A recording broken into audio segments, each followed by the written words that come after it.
Halo Sobat YouTube, kembali lagi dengan Ip dari Otomotif TV. Ya, kali ini melanjutkan video kami yang sebelumnya tentang Toyota Starlet. Nah, hari ini kami akan coba review Toyota Starlet kami ini. Kita mulai dari review bagian dalam. Ya, di dalam saat ini kebetulan saya udah ada di bagian dalam dari Toyota Starlet dan ada di tempat duduk paling belakang. Nah, ini posisi duduk kami di belakang dari Toyota Starlet. Untuk headroom cukup lah ya, masih ada 3. Jadi walaupun ada guncangan, kayaknya agak jauh untuk kejedut. Tapi sayangnya mobil saat itu dia nggak ada headrest untuk bagian belakang dan nggak ada headrest dan nggak ada safety belt ya. Di tengah juga nggak ada untuk ini armrest ya. Nah, untuk di interior bagian dalam belakang juga nggak ada pegangan tangan ya, nggak ada pegangan tangan. Dan ini adalah pintu dari Toyota Starlet yang kali ini sedang kami review. Nah, ini pintunya. Kita bisa lihat untuk bukaan pintu, kuncinya masih seperti ini. Ada list chrome, ada bukan seperti ini ya, ada ini, dan window by power ya, window by power. Oke, nggak ada tempat penyimpanan untuk botol minuman, nggak ada ya Sobat YouTube. Nah, selain itu, selain nggak ada tempat penyimpanan apa-apa, di belakang memang minim fasilitas ya, seperti yang tadi Sobat YouTube lihat, tombol seperti ini, bukan pintu yang seperti ini, dan window juga belum power window, masih window by power dari penumpangnya atau penggunanya. Nah, Sobat YouTube, untuk legroom seperti Sobat YouTube lihat, ini posisi kemudi kami di depan ya, habis untuk legroom nggak ada. Walaupun saya rubah posisi duduk saya bagaimana, emang legroomnya habis. Jadi untuk posisi duduk, kalau nyaman ya nyaman, tapi harus agak sedikit ngangkang begini. Jadi kalau untuk dewasa 2 orang masih enak lah ya. Jadi, kalau agak ngangkang begini dengan posisi duduk kemudi saya, itu masih ada sedikit space. Tapi kalau kita tegakin kayak tadi madep lurus untuk bertiga di depan itu, nggak ada space sama sekali Sobat YouTube. Nah, Sobat YouTube, ini untuk bagian belakang dari Toyota Starlet ini. Untuk kaca masih belum power window, tapi kacanya cukup besar dan ini enak buat naruh tangan, karena untuk handle-nya agak terlalu bawah. Tapi kalau di sini nih pas, selain kita bisa jadiin pegangan untuk jok depan ini, posisi ininya juga enak buat naruh tangan. Baik, sekarang kita lanjut ke posisi duduk bagian depan atau bagian kemudi, dan kita lihat ada apa aja sih di bagian depan dari Toyota Starlet ini. Kita lanjut ke bagian depan. Nah, Sobat YouTube, sekarang kita udah ada di bagian depan dari Toyota Starlet ini. Untuk posisi duduk ini lumayan enak, jauh lebih enak dibanding LCGC yang saat ini banyak beredar ya. Ada beberapa LCGC yang udah saya coba selain Brio ya, Agia atau Karimun. Ini lebih enak joknya. Udah gitu, senderan kepalanya ini keren banget menurut saya ya. Di era tahun 90-an itu banyak sekali mobil yang beredar dengan headrest yang keren-keren, kayak ada yang jaring-jaring sininya, ada yang berlubang, ada beberapa mobil kayak Suzuki Katana, ininya juga keren. Ada banyak lah mobil tahun-tahun segitu yang headrestnya nggak cuman sekedar kayak bantal yang kayak sekarang ini banyak beredar. Nah, untuk jok seperti ini bagian depannya, ini udah di retrim ya, bukan di cover ya. Jadi joknya udah di cover, di retrim bukan di cover, tapi dengan kualitas yang cukup baik. Mungkin sekelas MB-Tech kali ya, tapi bukan MB-Tech, tapi modelnya cukup manis Sobat YouTube. Nah, untuk door trim sama bagian belakang tadi, ini ada list chrome yang cukup manis. Nah, ini harusnya joknya bahannya fabric kayak gini nih, agak bulu-bulu kayak gini, terlihat lebih keren. Ini handle-nya, ini bukanya, dan itu window by power, dan ini adalah kuncinya. Ini kunci yang saya zaman dulu ya, makanya saya bilang pada review Toyota Daihatsu Ayla waktu itu saya bilang kayak mobil zaman dulu. Nah, bener kan kayak gini, Starlet tahun 87, bukan pintunya seperti itu. Nah, sekarang kita lihat bagian dashboard. Ada apa aja sih? Nah, kebetulan setirnya udah nggak orisinil ya. Ini udah gantian, mereknya juga nggak tahu apa ini. Kalau dari emblemnya sih tulisannya Victor, design made in Italy. Setirnya juga udah pada terkelupas kayak gini. Nggak tahu ini nanti mau diganti apa dibiarin aja atau dilapisin kulit lagi atau bahan-bahan semi kulit. Nah, untuk instrumen clusternya ya ini.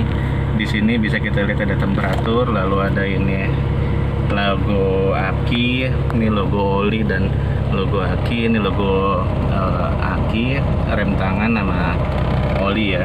Nah, ini speedometernya, ini temperatur mobil, itu indikator bensin dan ini jam. Oke, simpel sekali, semuanya masih analog. Di sini ke tengah harusnya di sini ada jam digital ya kalau nggak salah, tapi ini udah nggak hidup. Nah, sebelah sini ada kisi-kisi AC untuk pengemudi. Ini ada tombol yang saya juga nggak tahu tombol apa. Di bawah sini ada bukaan untuk mesin ya. Ini untuk sen, lampu dan lain-lain. Ini hazard. Ini untuk wiper depan belakang. Dua-duanya, dan tombol ini udah terlepas ya. Nah, ini untuk AC bagian tengah yang harusnya untuk penduduk bagian belakang. Namun sayangnya ini udah ada yang patah. Nah, itu untuk bagian penumpang depan bagian kiri. Ini pengaturan AC-nya ada 3 percepatan, 1, 2, 3. Ininya juga ada pengatur freon-nya. Ini juga ada yang buat ke badan atau ke kaca. Ini ada buat sirkulasi udara dalam atau ambil udara dari luar. Ini ada pematik atau power outlet ya. Ini ada asbak dan ini ada tempat untuk naro-naro ya. Lalu di sini ada tip ya. Nah, untuk tempat penyimpanan, karena ini udah dol, jadi dibikinin kuncian seperti ini sama pemilik sebelumnya. Nah, untuk kepraktisan nggak ada apa-apa, cuman ada ini aja. Dan ini adalah tongkat persneling dan ini adalah rem tangannya. Ya, ini aja yang ada di dalam dari Toyota Starlet ya. Dan untuk kaki seperti ini. Ya, ini aja yang ada di dalam dari Toyota Starlet ini. Yang menurut saya interiornya masih cukup baik. Oh ya, sayangnya nggak ada lampu, hanya ada spion yang udah ditutup dengan spion yang lebih lebar biar view-nya lebih enak. Salah satu alasan kami ngambil mobil ini adalah kacanya, kaca filmnya ini warnanya agak coklat gitu, jadi agak terang dan jadi dari luar terlihat agak samar-samar seperti itu.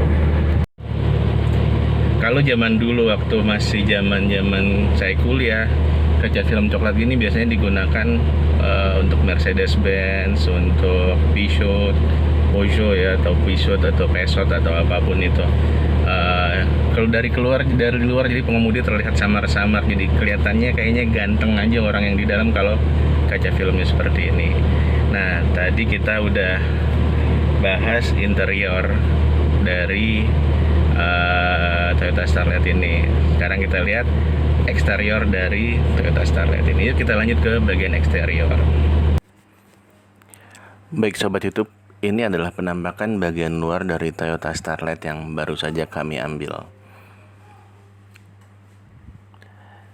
Nggak banyak yang bisa kami jelaskan karena memang nggak ada apa-apa di bagian luar, karena justru ini adalah alasan kenapa kami ambil, karena simple banget. Dari belakang seperti ini bisa kita lihat ada lampu belakang, ada bukaan pintu dengan tulisan yang sudah pudar, ada wiper, lampu juga udah agak memudar, lalu ujung knalpot sudah diganti dan logo Starlet, serta di bawah ada towing ya untuk derek. Tapi mobil sekecil ini mau derek apa ya? Nah, untuk tangki bensin ada di bagian sini. Bagian samping dapat kita lihat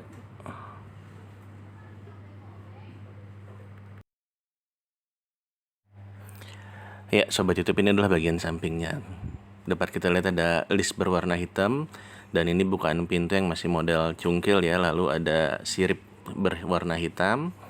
spionnya masih model seperti ini, lalu ada sen karena zaman dulu di spion belum ada sen. Tapi ini di bodi ada sedikit cacat ya, yang katanya sih pernah kesenggol motor lalu terkelupas, tapi entah diapain warnanya sama dia. Untuk ukuran ban masih standar 165/70 R13. Velgnya velg kaleng, namun bukan velg standarnya Starlet. Sepertinya ini velg kijang ya, tapi looknya tetap oke. Nah, ini bagian pilarnya bisa kita lihat di list-list sambungan kaca masih bagus. Begitu juga lihat ini garisnya masih lurus ya, nggak kelihatan keriting. Mobilnya, bodinya nih masih bagus banget, masih lurus. Nih list kacanya, mudah-mudahan nggak ada yang bocor ya. Dan ini untuk gentengnya ya. Oh ya, untuk tangki bensin ada di belakang bagian kiri. Dan di bagian tangki bensin atau tutup tangki ini ada sedikit cacat yang sama seperti di depan bagian kanan tadi. Cat terkelupas namun diwarnain lagi. Saya juga kurang jelas diwarnain pakai apa. Sekarang kita coba untuk impresi berkendara dari Starlet XL 1000cc tahun 87 ini. Untuk mesin ini cukup enak ya, untuk kategori mobil yang usianya udah sekitar 35 tahun.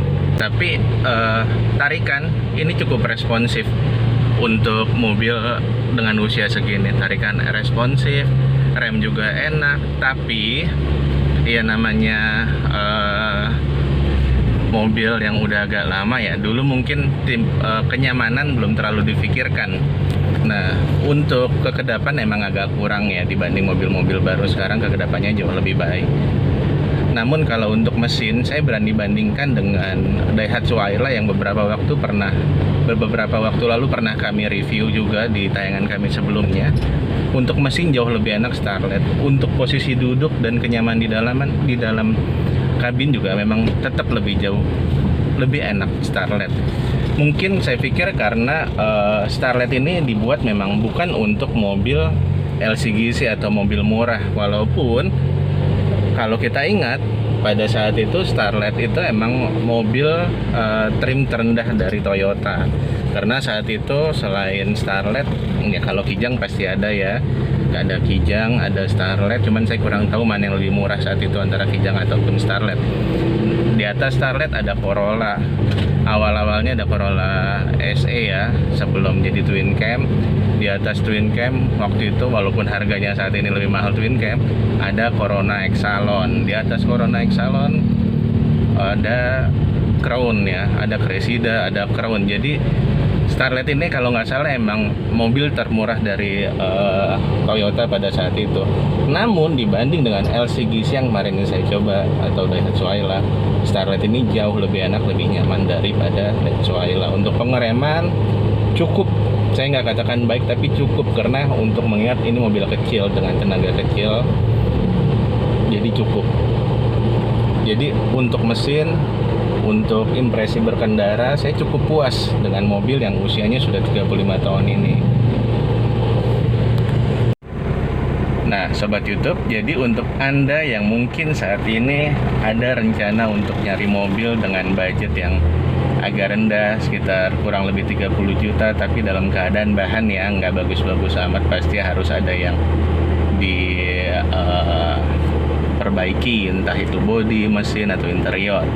Mungkin Starlet bisa jadi salah satu pilihan Anda. Karena untuk mungkin Anda yang masih keluarga muda atau keluarga kecil, mobil ini cukup lah untuk 5 orang ya, 2 dewasa dan 3 anak-anak di belakang. Jadi ini sangat saya rekomendasikan jika Anda yang saat ini punya budget kurang lebih 30 juta. Tapi kalau mau dalam keadaan bagus, nggak sedikit Starlet dengan harga mahal. Saya pernah lihat di marketplace dengan harga mencapai di atas 60 juta dalam keadaan yang emang luar biasa. Tentu jauh di atas ini, tapi ini untuk harga di bawah sedikit di bawah 30 juta sangat baik menurut saya, karena bodi masih lurus dan lain-lain seperti yang tadi sudah Sobat YouTube lihat pada sisi eksterior dari Toyota Starlet ini. Tapi memang kalau kita lihat ini memang bahan. Nah, Sobat YouTube, cukup sekian tayangan kami kali ini.